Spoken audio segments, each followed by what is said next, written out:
ठरलं तर मग मालिकेच्या पुढील भागात आता प्रियाने वेगळे डीएनए सॅम्पल लॅब मध्ये येऊन दिले ही गोष्ट तो लॅब मधला माणूस अर्जुनला फोन करून सांगतो। तर अर्जुन ही गोष्ट सायलीला सांगतो व म्हणतो आता प्रियाने जो डीएनए सॅम्पल लॅब मध्ये दिलाय त्यावरूनच आपल्याला खरी तन्वी कोण आहे हे कळेल। तर प्रियाने दिलेला सॅम्पल त्या लॅब मधल्या माणसाने क्रॉस फुल्ली मारून लॅब मध्ये ठेवलेला असतो, त्यावर डोंट यूज म्हणजेच हा सॅम्पल वापरू नका असं लिहिलेलं असतं।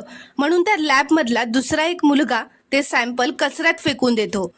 नंतर जेव्हा अर्जुन, चैतन्य आणि लॅब मधला माणूस ते सॅम्पल बघायला येतात तेव्हा तो मुलगा असं म्हणतो की सर त्या सॅम्पलवर डोंट यूज लिहिलेलं होतं म्हणून मी ते कचऱ्यात फेकून दिलं। तर हे ऐकून अर्जुन चैतन्याला धक्काच बसतो, कारण प्रियाने दिलेला तो सॅम्पलच अर्जुन सायलीला खऱ्या तन्वीपर्यंत घेऊन जाणार होता। तर मित्रांनो, पुढील भागात काय घडणार हे पाहण्याची खूपच उत्सुकता लागली आहे। ते पाहण्यासाठी चॅनलला प्लीज सबस्क्राईब करा आणि व्हिडिओला एक लाईक नक्की करा।